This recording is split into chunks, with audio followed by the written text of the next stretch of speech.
What is up, Crew Motorfest Racers? It is I, your wheelman, Alex Cornnut. I'm here today with the Lamborghini Egoista hypercar class. This thing is really fun to drive. It is my current main for the hypercar class when I'm not trying to get too rowdy. It handles good, it's very predictable. I've won plenty of grand races with it as part of the group, and I've got a grand race to show you me doing just that. In addition to all of those things, I think that this is a very new driver friendly vehicle. It has a lot of things going for it that I think is really special, and it's got a sweet Cornnut crew livery on it, Siwoo edition, free Siwoo.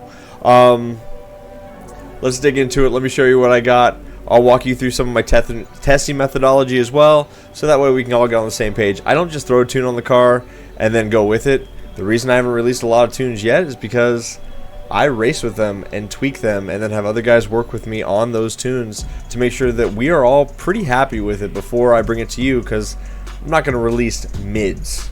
You're going to get the best, at least the best that I can give you. Alright, let's go.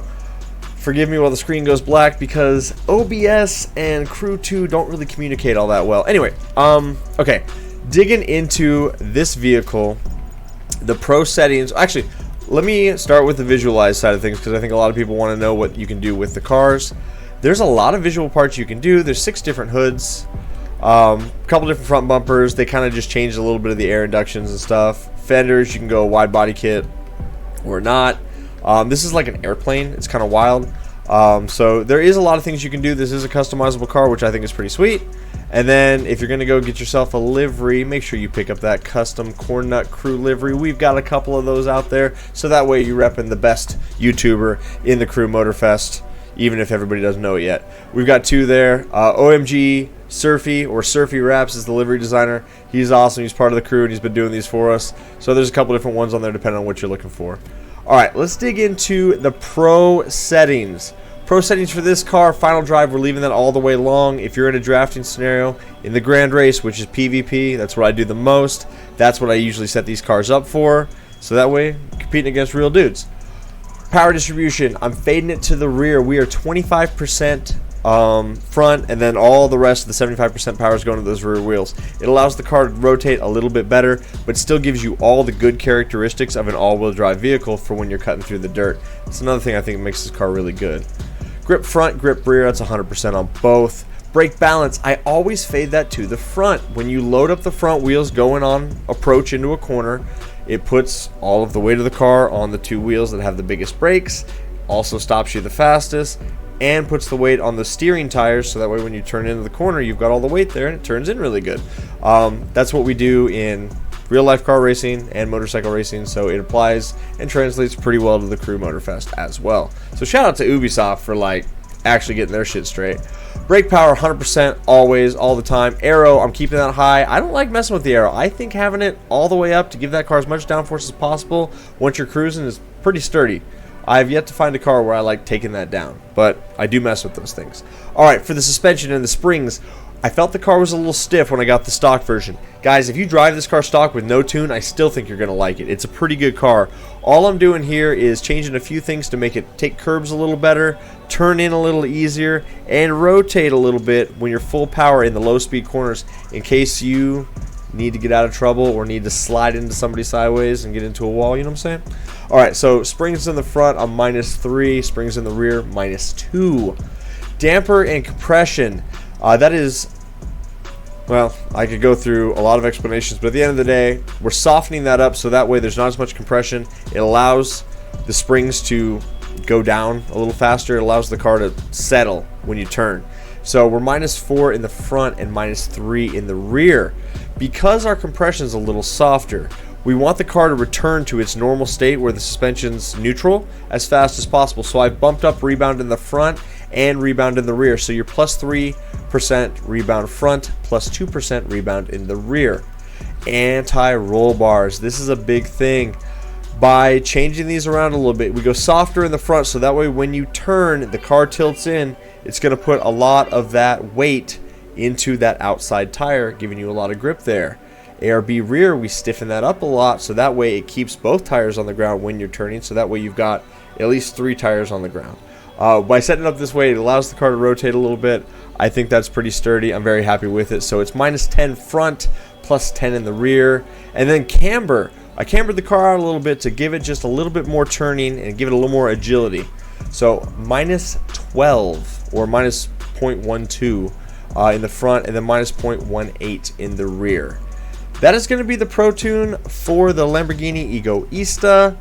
I've got some gameplay footage after this where I run a test track showing you guys kind of how I'm operating, what I was tuning it for, and then I run a grand race and show you this car performing very well in that as well. So guys, thank you so much for watching.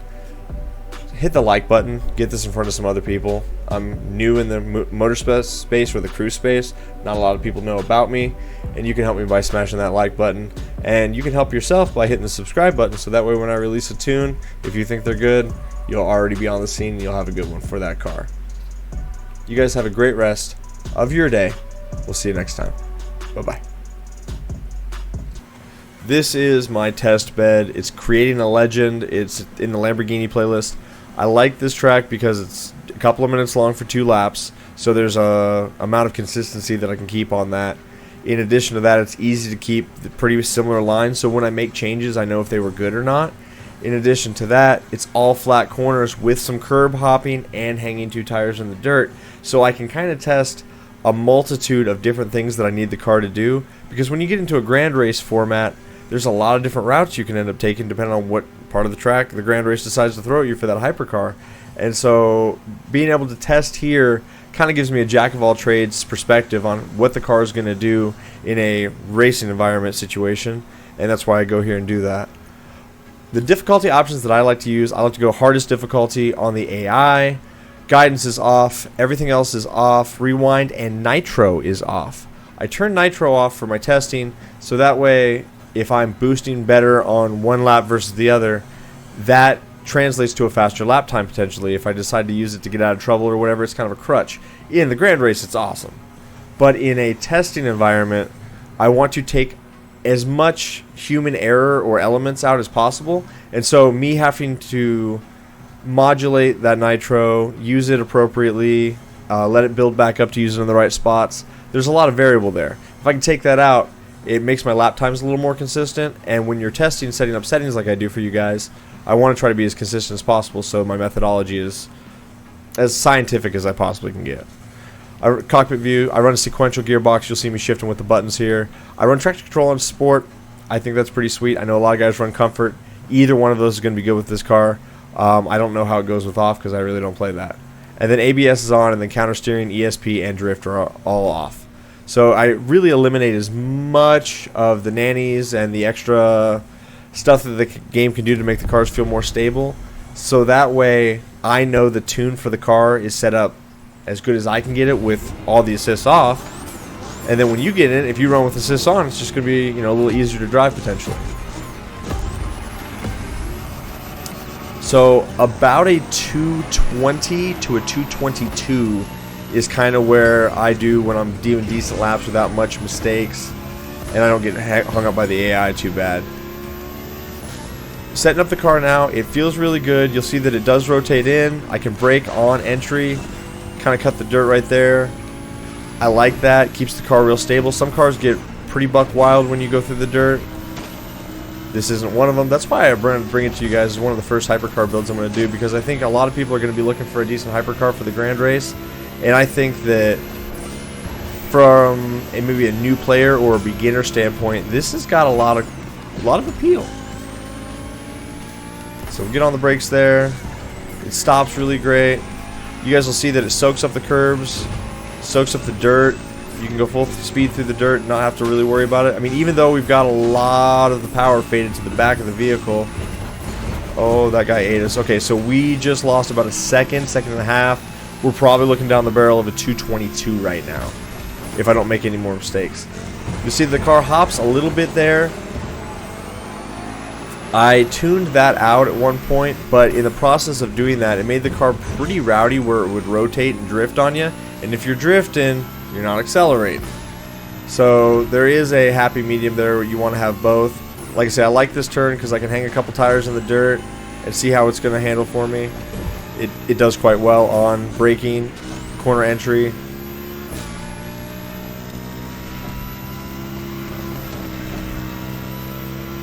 It's a very predictable, great car. The all-wheel drive helps a lot for the characteristics of if you need to take a D-gen line to go fast in the Grand Race, which, guys, that's the move. And you'll see some Grand Race footage here in a moment.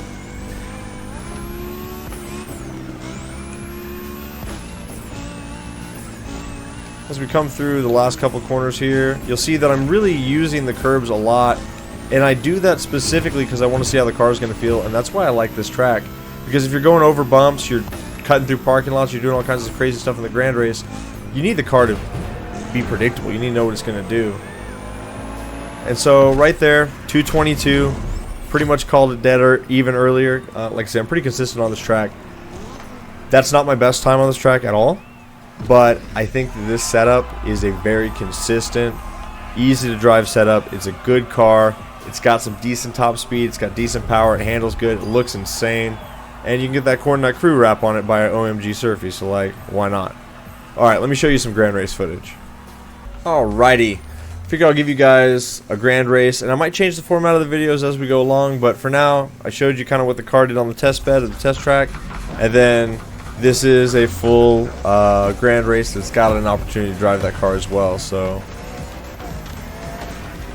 We're starting off in our racing car. I like to drive the Bugatti. I'll be doing a tune video on that. I'm not quite done dialing it in yet. I'm still making changes.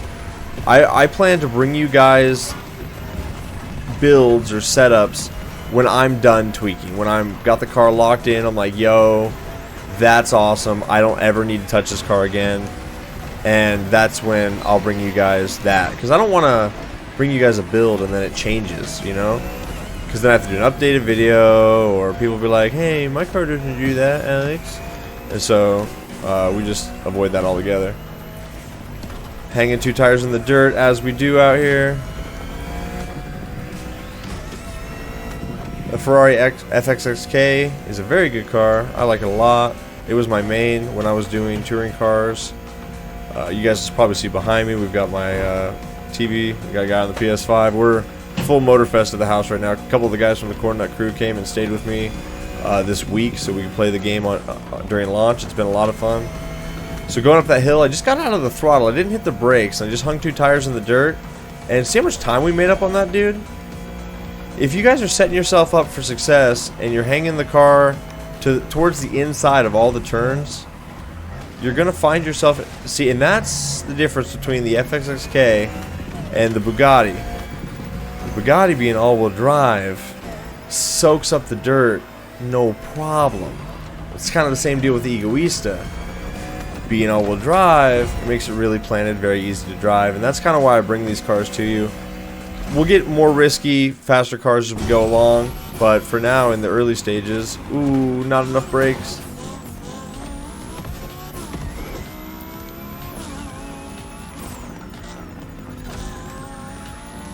We got a little bit of rotation, which is what I like. Full plant is good, but I feel like when it's totally planted, it understeers a little bit.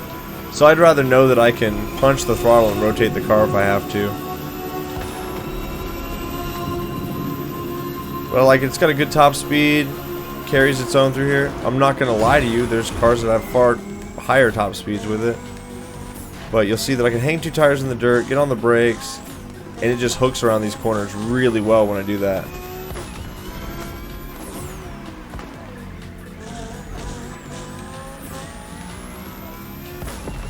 Just use a little squirt of boost to get us back up to speed. On the brakes, down to second. Using the track, staying kind of mid-track there. If you can hang it up the inside, that's better, but... Now this is where the Egoista is going to be a separated from the other cars. Stable through the dirt. Stable through the dirt. That's why I think this car is very, very good for the Grand Race. It might lack a little bit in its turning, because it doesn't turn as good as some of the other cars do. But it's planted, it's plenty fast, and when you're taking shortcuts and doing wild stuff, you need to have a car that's planted and able to do the shortcuts. So with the context of consistency, I feel like I can be more consistent overall in the grand races with this vehicle. It's my main right now. As we rotate into the Lamborghini that I already have a build on the channel for. So if you guys don't have this Lamborghini yet, go get it. Cornnut crew wrap on there. Shout out to OMG Surfy. He's been doing a handful of Cornnut crew wraps for us, which I think is super, super fire. We've got a lot of talent in the Cornnut crew. Guys doing wraps, guys helping me with tunes, guys that are just world record setting pace. I mean, and then also a bunch of just really cool cats with great attitudes, and that's like the winner. So if you guys are not a member of a Discord community and you're looking for one, I've got a really cool one. It's not kid friendly. It is for adults, not because we do a lot of adult content or anything, but because there's plenty of places for kids to hang out, and I feel like there's not a really good place for adults to just kind of have their own space in the video game world. And so it's just, I don't know, I pick one side of the fence, and so I chose to hang out with guys that are my own age that we can talk about life and do whatever, and it's a really good fit. Also, if you do not have a Discord account yet, and you were like, I'll make one and I'll join Cornnut's Discord, make one and then wait 2 weeks. We have a 2-week auto ban filter. I had some people that were going through making alt accounts, coming in saying some really harsh, racist, stupid, just you name it, causing trouble. And so I implemented a bot that basically auto filters new accounts, and if it's newer than 2 weeks, it just auto bans it. I know I'm going to lose some people in the process that probably do want to be there, but at the same time it simplifies things for myself and a lot of the other guys, and you know, it's like we just want a cool place to chill and race. So guys, this is going to be the grand race, showing you a little bit of Bolide, Lamborghini Egoista, and then I love this Viper. And that goes to show you guys, I'm using the cars that I build for you. And looks like he is too. I wonder if he's got my tune. Let's see what's up. Thank you guys so much for watching. I greatly appreciate you. You have a great rest of your day. I'll see you next time.